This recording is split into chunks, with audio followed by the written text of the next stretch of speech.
السلام علیکم ورحمۃ اللہ وبرکاتہ. خوش آمدید آپ سبھی کو شفا وائٹس میں. میں ہوں آپ کی ڈاکٹر شفالی ناز. اسلام پاکیزگی کے بارے میں کیا کہتا ہے؟ جو نبی کریم صلی اللہ تعالی وسلم کی حدیث ہے کہ پاکی آدھا ایمان ہے.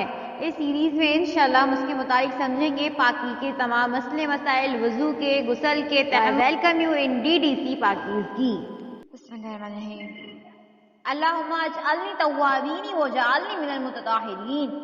اللہ پسند کرتا ہے توابین یعنی کہ بار بار توبہ کرنے والوں کو، متطہرین یعنی کہ پاک لوگوں کو. اور جیسے کہ نبی کریم صلی اللہ تعالی علیہ وسلم نے ارشاد فرمایا کہ پاکی آدھا ایمان ہے. لہذا ہم شریعت کے مسئلوں میں شرم کرنا جہالت ہے. حضرت عائشہ رضی اللہ تعالیٰ عنہ فرماتی ہے کہ انصار کی عورتیں بہت اچھی حاصل کریں. انصار کی جو عورتیں ہوا کرتی تھیں وہ اس بات سے خود کو نہیں روکا کرتی تھیں کہ ہم علم حاصل کریں. وہ نبی کریم صلی اللہ علیہ وسلم سے یا ان کی جو ان کی جو وائف ہوا کرتی تھی ان سے اس بارے میں معاملات کیا کرتی تھی. اور شریعت کے مسئلوں میں شرم کرنا یہ جہالت ہے. اگر آپ کو کوئی مسئلہ پریشان کرا ہے، آپ کو صحیح بات معلوم نہیں ہے، تو بخاری شریف کی حدیث ہے کہ آپ اس کے بارے میں معلومات حاصل کریں. آپ بہت سی ایسی ہوتی ہیں جن کو یہ ڈیز ختم ہونے کے بعد بھی بلیڈنگ رہتی ہے، تو ان کا کیا مسئلہ ہے، ان کو ذرا ڈیٹیل میں ایکسپلین کریں گے. تو ایک عورت میں نے ایسی دیکھی ان کے زمانے میں جس کو خون آتا ہی رہتا تھا، بند ہوتا ہی نہ تھا. اور عورت کے لیے ام سلمہ رضی اللہ تعالیٰ عنہ نے حضرت نبی کریم صلی اللہ تعالیٰ علیہ وسلم سے پوچھا کہ یہ عورت اس حال میں ہے، کیا نماز بالکل ہی چھوڑ دے؟ اس کے جواب میں سرکار دو عالم صلی اللہ تعالی وسلم نے ارشاد فرمایا کہ یہ عورت غور کرے کہ عادت سے زیادہ خون جاری ہونے سے پہلے ہر مہینے اس کو کتنے دن ماہواری کا خون آتا تھا. ہر مہینے میں اتنے ہی دن حیض یعنی ماہواری کا خون سمجھے اور باقی دن نماز نہ چھوڑے. پھر جب یہ دن گزر جائیں تو غسل کر لے اور بعد اس کے بعد جو خون ہے اس میں وہ پیریڈز میں شمار نہیں ہوگا، اس پر ماہواری کے احکام جاری نہیں ہوں گے. لہٰذا یہ عورت کپڑے کا لنگوٹ یا جیسے پیڈس وغیرہ یوز کر کے نماز پڑھ سکتی ہے. سمجھتی ہوں ہماری جو بہنیں ہیں ان کو بہت ہی زیادہ علم حاصل ہوا ہوگا اور ہم سب کے دلوں میں نماز کی، قرآن کی محبت پیدا ہوئی ہوگی.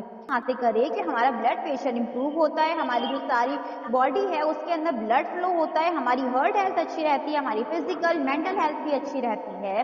نماز کی جو کنجی ہے نا، کنجی کا مطلب ہوتا ہے چابی. کنجی کا مطلب کیا ہوتا ہے بہنوں؟ چابی.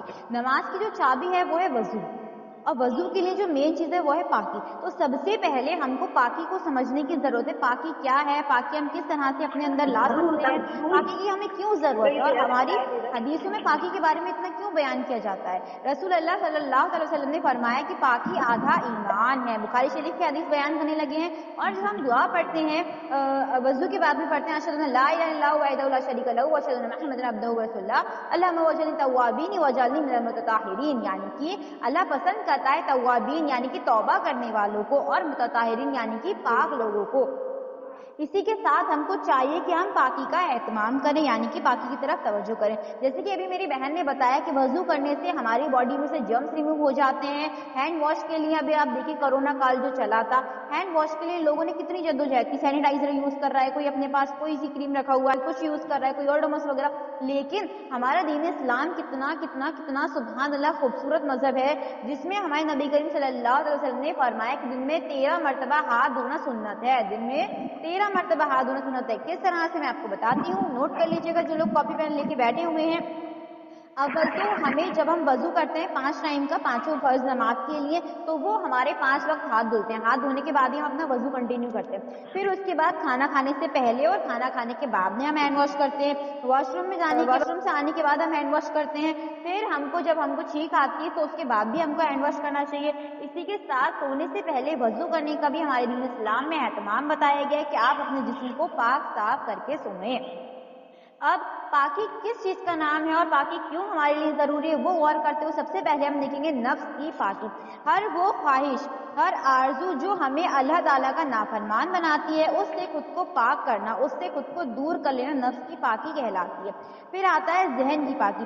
ذہن یعنی کہ کیا، ہمیں اپنا دماغ پاک کرنا ہے. وہ ہم کس طرح سے کریں گے کہ ہمارے دماغ میں شرک نہیں ہونا چاہیے. شرک کا معنی کیا ہے کہ اللہ کے سوا بھی کوئی معبود ہے، اللہ کے سوا بھی کوئی کچھ کرنے کی قوت رکھتا ہے. یہ اگر ہم خیال اپنے ذہن میں لے کر کے آتے ہیں تو یہ کر دیتا ہے، یعنی ذہن میں اللہ کے خلاف وسوسوں کو پیدا کرتا ہے. وسوسوں سے متعلق حدیث صلی اللہ علیہ وسلم کا ارشاد ہے کہ میری سنت زندہ کی جس نے مجھ سے محبت کی، اور جس نے مجھ سے محبت کی وہ میرے ساتھ جنت میں جائے گا۔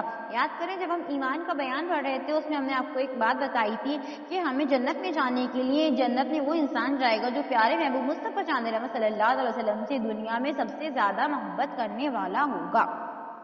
اور ہم نے آپ کو وہیں پر یہ بات بتائی تھی کہ جو ہم سنتوں پر عمل کرتے ہیں، لائک ہم کھانا کھا رہے ہیں تو سنت کے اکارڈنگ، پانی پی رہے ہیں تو سنت کے اکارڈنگ، یعنی جو کچھ بھی کام کر رہے ہیں سنتوں کے مطابق کر رہے ہیں، سنتوں کے دائرے میں، شریعت کے دائرے میں رہتے ہوئے کر رہے ہیں، تو یہ ہماری رسول اللہ صلی اللہ تعالی وسلم سے محبت ہے۔ اور ترمذی شریف کی ایک حدیث میں یہ باقاعدہ آ بھی گیا، جس نے میری سنت زندہ کی اس نے مجھ سے محبت کی، اور جس نے مجھ سے محبت کی وہ میرے ساتھ جنت میں داخل ہوگا۔ لہٰذا جو شخص نبی کریم صلی اللہ تعالی وسلم کے ساتھ جنت میں داخل ہونا چاہتا ہے اسے چاہیے کہ اپنی زندگی میں زیادہ سے زیادہ سنتوں پر عمل کرے انشاءاللہ۔ اگلی حدیث لکھتے ہیں اللہ تعالیٰ کے یہاں وہی عمل قبول ہے جو حضور نبی کریم صلی اللہ علیہ وسلم کے مطابق ہو، لہٰذا حضور نبی کریم صلی اللہ علیہ وسلم کے طریقے کو جاننا اور آپ صلی اللہ تعالی علیہ وسلم کی بتلائی ہوئی دعاؤں، سنتوں اور عادات کو سیکھنا اور ان پر عمل کرنا امت کے ہر فرد کے لیے ضروری ہے۔ جو ایک ہفتے پہلے سے کلاسز چل رہی ہیں ان میں آپ کو ہر بات یہی بتاتی ہوئی آ رہی ہوں کہ ہمیں ہر کام سنت کے مطابق کرنا ہے، یہی ہماری اللہ رسول سے محبت کا تقاضا ہے۔ ہمیں دعاؤں کو سیکھنا ہے، سنتوں کو سیکھنا ہے، کھانے پینے کے، اٹھنے کے، چلنے پھرنے کے آداب سیکھنے ہیں اور ان پر ہمیں عمل کرتے ہوئے زندگی گزارنی ہے، کیونکہ ہم لوگ کون ہیں؟ رسول اللہ صلی اللہ علیہ وسلم کے امتی ہیں، تو ہمیں ان کی سنتوں کو زندہ رکھنا ہے، یہ ہمارا فرض ہے۔